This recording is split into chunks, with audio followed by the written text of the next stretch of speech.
जय हिंद दोस्तों, मेरा नाम है राहुल। आज हम कर्नाटक वॉर के बारे में चर्चा करने वाले हैं।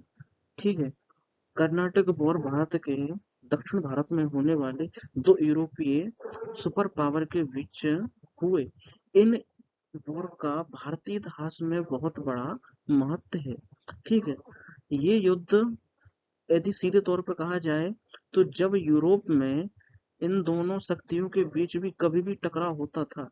ठीक है। कहा जाता है कि जब 17वीं 18वीं शताब्दी में इन दोनों कंपनियां जो यूरोप में एक दूसरे के प्रति युद्ध करती थी, इन दोनों के बीच कभी कन्फ्लिक्ट होता था, तो विश्व में जहां जहां भी इन लोगों ने अपनी कॉलोनी को बनाई हुई थी, जो कॉलोनी बनाई हुई थी, वहां पर आपस में युद्ध होने लगता था। यही कारण है कि यहाँ पर भी ऐसा ही हुआ। ठीक है। और भारत में जब कर्नाटक वॉर हुआ तो उसका सबसे पहले जो कारण था, उसका कारण ये था कि यूरोप में ऑस्ट्रिया के सक्सेसर के लिए, मतलब उत्तराधिकारी के लिए युद्ध हुआ, जो कि 1740 में प्रारंभ हुआ था। उसी की एवज में, उसी के परिणाम स्वरूप कर्नाटक वॉर हुआ था। उसका दीर्घकालिक कारण के रूप में देख सकते हैं, लेकिन इसका तत्कालिक कारण था, इसके बारे में हम लोग चर्चा करने वाले हैं। तो अपन देख सकते हैं कर्नाटक वॉर 1746 से लेकर 1763 तक रहा। ठीक है। कर्नाटक वॉर जो है 1746 से लेकर 1763 63 तक लड़े गए। ठीक है। Struggle for supremacy among European power. ठीक है। Specially British company and the French company. तो जो यूरोपीय पावर थे, जिसमें से दो प्रमुख थे, ब्रिटिश कंपनी और फ्रेंच कंपनी, इन दोनों के बीच कर्नाटक वॉर हुए। तो उनको अपन देखते हैं। First Karnataka war, French Karnataka युद्ध, जो कि 1746 से लेकर 1748 के बीच लड़ा गया। इसके क्या तत्कालिक कारण थे, इसको अपन देखते हैं। ठीक है। Factor of responsible for the power, युद्ध के लिए उत्तरदायी कारण। ठीक है। यहाँ देखते हैं यूरोपीय कंपनी, विशेष रूप से ब्रिटिश कंपनी और फ्रांसीसी कंपनियों के बीच सर्वोच्चता का मुद्दा था। जो फ्रांस कंपनी और ब्रिटिश कंपनी थी, इन दोनों के बीच सर्वोच्चता का मुद्दा चलता था। मैंने पहले ही बताया कि ये दो कंपनी, जहां जहां भी इन दोनों कंपनियों की वर्ल्ड में कॉलोनी थी उस समय, और यूरोप में जब भी इन दोनों के बीच कहीं भी टकराव होता था, तो इसका प्रभाव जहां पर इनकी कॉलोनी हुआ करती थी वहां पर जरूर पड़ता था। जैसे भारत में 18वीं शताब्दी में मद्रास में ब्रिटिश ईस्ट इंडिया कंपनी का मुख्यालय था, और पौंडुचेरी फ्रांसीसी ईस्ट इंडिया कंपनी का मुख्यालय था। और ये दोनों क्षेत्र जो है एक कर्नाटक रीजन के अंतर्गत आते थे। मैं कर्नाटक रीजन बताऊं दोस्तों, तो जो आज का जो तमिलनाडु वाला क्षेत्र है, उसी का छोटा सा क्षेत्र है, जिसको उस जमाने में कर्नाटक रीजन कहा जाता था। इसकी राजधानी अर्काट थी। ठीक है। ये चूंकि पहले मुगल, दक्षिण मुगल क्षेत्र में आता था, लेकिन जैसे ही औरंगजेब की मृत्यु के पश्चात, जैसे हैदराबाद शासन स्वतंत्र राज्य बन गया था, स्वतंत्र राज्य बन गया था, उसी प्रकार से कर्नाटक भी हैदराबाद की तरह ही एक स्वतंत्र और सक्सेसर के रूप में बन गया था। मतलब ये भी अपने खुद डिसीजन लेने लगता था, किसके साथ युद्ध लड़ना है, क्या उसकी पॉलिसी होगी, ये खुद मतलब अपने आप में स्वतंत्र हो गया था। ठीक है। तो कहा जाता है कि जिस प्रकार से हैदराबाद के जो नवाब थे, उन लोगों ने उनने जैसे ब्रिटिश साम्राज्य से अपने क्षेत्र को स्वतंत्र कर लिया था, उसी प्रकार से कर्नाटक ने भी हैदराबाद को अपने से अलग कर लिया था। ठीक है। तो यहाँ के जो शासक हुआ करते थे, इस समय उनका नाम था अनवर उद्दीन। ठीक है। अनवर उद्दीन यहाँ के शासक हुआ करते थे। ठीक है। इसका तत्कालिक कारक था। ठीक है। इमीडिएट फैक्टर, कुछ फ्रांसीसी जलपोत का ब्रिटिश अधिकारी बोनेट द्वारा पकड़ लिया गया 1746 में। तो मद्रास में क्या था कि मद्रास में चूंकि ईस्ट इंडिया कंपनी का मुख्यालय था, तो यहाँ पर जो फ्रांसीसी जलपोत थे, उसको ब्रिटिश अधिकारी बांड द्वारा पकड़ लिया गया। ठीक है। और यहाँ पर जो फ्रेंच सब है, तो यहाँ से इनको पकड़ लिया गया। यहाँ पर पौंडीचेरी में फ्रांसीसी ईस्ट इंडिया कंपनी है। ठीक है। अब अपन लोग देखते हैं कि युद्ध कैसे हुआ, उसका क्या कारण था। ठीक है। देखो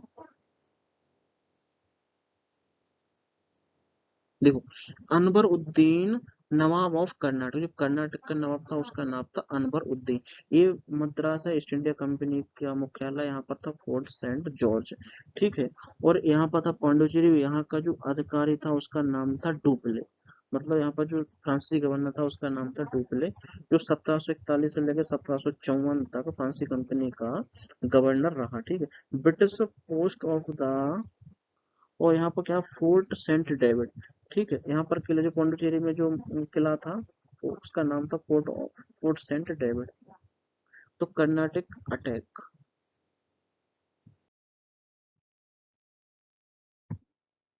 क्या हुआ कि जो फ्रांसीसी गवर्नर था, फ्रांसीसी गवर्नर ने, जो मॉरिशस स्थित फ्रांसीसी गवर्नर लार्बुडोने ने अंग्रेजी नौसेना को पराजित कर मद्रास पर नियंत्रण कर लिया। क्या हुआ, क्या हुआ, क्या हुआ कि जब ब्रिटिश अधिकारी बॉनेट द्वारा फ्रांसीसी,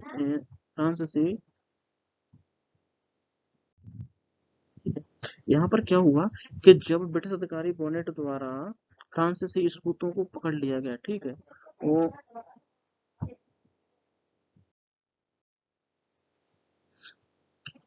क्या हुआ कि जो फ्रेंच गवर्नर था टोपले, उसने मॉरिशस स्थित फ्रांसीसी गवर्नर लार्बडोनेस ने अंग्रेजी नौसेना को पराजित कर मद्रास पर नियंत्रण कर लिया। इसका कारण क्या था, क्योंकि पहले ब्रिटिश ईस्ट इंडिया कंपनी का जो अधिकारी था उसने फ्रांसीसी जलपोत को उसको पकड़ लिया था। तो उसका बदला लेने के लिए डुप्ले ने ऐसा किया। ठीक है। फिर युद्ध बंदियों में किलाए भी था। ठीक है। लेकिन लॉर्बुडो ने एक अच्छी राशि के बदले मद्रास पुनः लौटा दिया। डुप्ले ने इसे स्वीकार नहीं किया, पुनः जीत लिया, परंतु वह फोर्ट सेंट डेविड, जो पांडुचेरी से केवल 18 मील दक्षिण में स्थित था, उसे जीतने में असफल रहा। ठीक है। अब यहाँ पर देखते हैं, डुप्ले ने मद्रास जीतकर कर्नाटक के नौ अनुवर्त द्वीपों को देने का प्रस्ताव किया था, परंतु डुप्ले द्वारा वचन नहीं पूरा किए जाने पर अनुवर्त देने महफूज खां के अधीन एक बड़ी सेना भेजी, जिसे कैप्टन पैराडाइज के नेतृत्व वाली एक छोटी फ्रांसीसी सेना ने अड़या नदी पर स्थित सेंट थोमे की लड़ाई में पराजित कर दिया। यहाँ पर सबसे इम्पोर्टेंट बात है कि जो नवाब अनवरुद्दीन की जो सेना थी, उसके पास 10,000 की सेना थी, और जो फ्रांसीसी गवर्नर के पास सेना थी वो थी सिर्फ 1930 की सेना। ठीक है। 230, जिसमें से इंडियन 700 थे, फ्रेंच सिर्फ 230 ही थे। और यहाँ पर फ्रांस जो है, फ्रांस ईस्ट इंडिया कंपनी युद्ध जीत गई। अब देखते हैं इस युद्ध में कौन था। ठीक है। यहाँ पता देखो, ये कर्नाटक है, कर्नाटक राजधानी है, नवाब अनवरुद्दीन, ठीक है, यहाँ का नवाब है। ठीक है। इसने महफूज खां के नेतृत्व में सेना भेजी।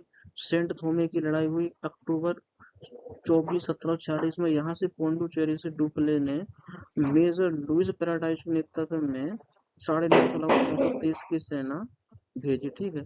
और यहाँ पर जो है मद्रास, यहाँ पर ब्रिटिश ईस्ट इंडिया कंपनी है। ठीक है। ब्रिटिश ईस्ट इंडिया कंपनी है, जिसका मद्रास में मुख्यालय है।